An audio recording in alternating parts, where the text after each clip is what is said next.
bonjour! Bienvenue à cette série Au milieu de nous. Alors, quand on est ensemble parmi cette série, on prie les uns pour les autres et on aborde différents sujets.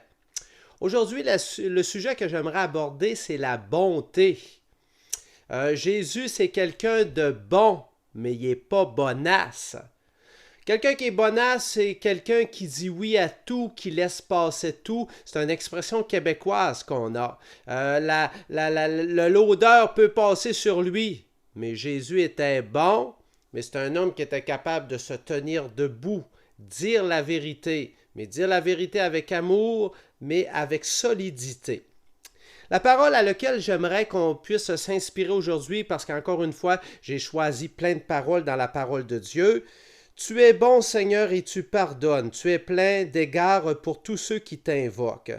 Et ce verset, c'est le psaume 86, le 5e verset. Merci, Seigneur, de me rappeler que tu es bon. Et si moi, j'aspire à la bonté, je veux devenir bon parce que toi, Seigneur, tu es bon. Je ne sais pas si vous avez déjà entendu les 3 passoires. Parce que quand j'ai préparé cette série sur la bonté, je me mettais à penser, j'ai dit, et c'est vrai, j'ai déjà lu un article là-dessus, les 3 passoires. Alors les 3 passoires, ça se trouve à se poser la question, quand on aborde une personne, quand on parle de quelque chose, est-ce que c'est vrai? Est-ce que c'est utile? Et est-ce que c'est bon? Bon, est-ce que c'est vrai? Ça dit la vérité. Dans la Bible, on le sait qu'il ne faut pas faire de mensonges, il faut être vrai. Alors, est-ce que mon message, mon action, elle est vraie? Est-ce qu'elle est utile? Ça sert-tu à quelque chose ou c'est du vrai niaisage? Ça apporte absolument rien, c'est juste une distraction. Est-ce que c'est utile? Ensuite de ça, est-ce que c'est bon? Est-ce que c'est bon pour moi? Est-ce que c'est bon pour la personne? Est-ce que ça va faire grandir? Parce que la bonté, ça fait grandir.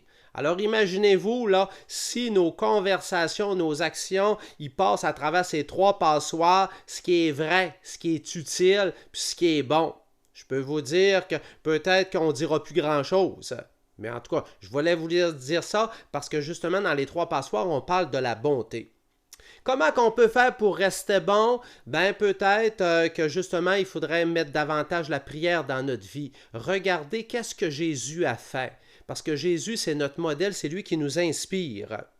Peut-être parler. Parce que c'est important de parler de nos frustrations. Parce que si on veut être bon, cultiver la paix à l'intérieur de nous, si on a des difficultés, on a des embûches, c'est important d'en parler. Et justement, une des manières d'en parler, il peut y avoir plusieurs manières, mais le sacrement du pardon. Chez les catholiques, le sacrement du pardon, c'est quelque chose de très important. Ça nous permet de nous débloquer parce que justement, quand on est bloqué, on est frustré, enragé, on est amer et ça ne va pas avec la bonté parce que justement, si on veut être bon, il faut se sentir libre à l'intérieur de nous. Alors maintenant, je vais avec d'autres paroles, des super de belles paroles qu'on a dans notre Bible. Mais Étienne, rempli du Saint-Esprit, fixa son regard vers le ciel. C'est dans les Actes des Apôtres, le 7e chapitre, 55e verset. Alors Saint-Étienne qui a été un martyr. Alors les gens n'étaient pas d'accord avec sa manière de penser, de croire. Alors ils l'ont lapidé, vous vous en souvenez de l'histoire. Et plutôt d'être frustré, Étienne est resté pacifique, il est resté amoureux et il a mis son regard vers le ciel. Dire à Pierre, certain, toi tu es aussi de ces gens-là car ton langage te fait reconnaître. Vous en souvenez de la trahison de Pierre. Quand Jésus a été capturé, Pierre s'est enfui. Évidemment, il a demandé pardon par après. Alors ça, c'est dans Matthieu 26, 73. Alors, Pierre a eu de la misère à se tenir debout parce que la bonté, comme je vous disais, c'est pas d'être bonasse, c'est d'avoir une colonne vertébrale, de se tenir debout. Mais des fois, il y a des étapes dans notre vie, on n'est pas mature, on n'est pas mûr encore pour être capable vraiment de se tenir debout à travers nos convictions, notre croyance en Jésus-Christ. Veillez donc et priez en tout temps afin que vous ayez la force d'échapper à toutes ces choses. Ça, c'est dans Luc 21, 36. Priez et veillez. Alors, pour développer cette bonté, cette paix, c'est important de prier, de veiller. Veiller, c'est d'être attentif, de s'analyser comme personne, de voir peut-être les crottes qu'on a sur le cœur, les manques de confiance qu'on peut avoir envers Dieu. Jésus va poser la question, pourquoi m'appelles-tu bon? Dieu seul est bon. Alors, il faut se rappeler que la bonté vient de Dieu. Imaginez-vous, c'est Jésus, le Fils de Dieu, qui dit que Dieu seul est bon. Il me semble que Jésus, il a l'air être bon, mais Jésus dit aussi que la vraie bonté, elle vient seulement de Dieu et que Jésus, c'est le modèle. Parfait. Tu leur donnas ton bon esprit pour les rendre sages. C'est Néhémie 9, 20. Alors, on demande au Seigneur, Seigneur, donne-moi ton esprit, ton bon esprit, pour que je devienne une personne sage. Ou méprises-tu les richesses de sa bonté, car la bonté de Dieu te pousse à la repentance? Alors, est-ce qu'on reconnaît dans notre vie que Dieu est vraiment bon envers nous? Parce que Dieu, il n'aurait pas besoin de nous. Dieu, il est capable de s'organiser tout seul. Alors quand on se met à analyser ça, à regarder notre foi, que Dieu est bon envers nous, nous qui sommes infidèles, nous qui des fois se rebellons contre Dieu, Dieu il est vraiment bon, plein de repentance. On va nous dire, car tout ce que Dieu a créé est bon et rien ne doit être rejeté. Ça c'est 1 Timothée 4,4.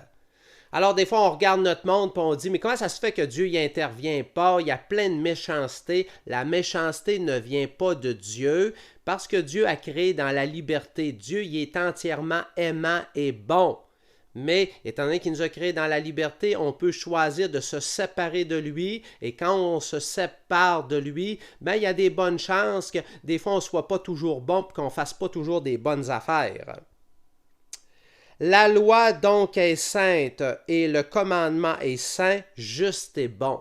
Alors Dieu, il ne fait pas d'erreur. Moi, je peux en faire, vous pouvez en faire, mais Dieu, il ne fait pas d'erreur. Dieu, il est juste et bon, il est saint.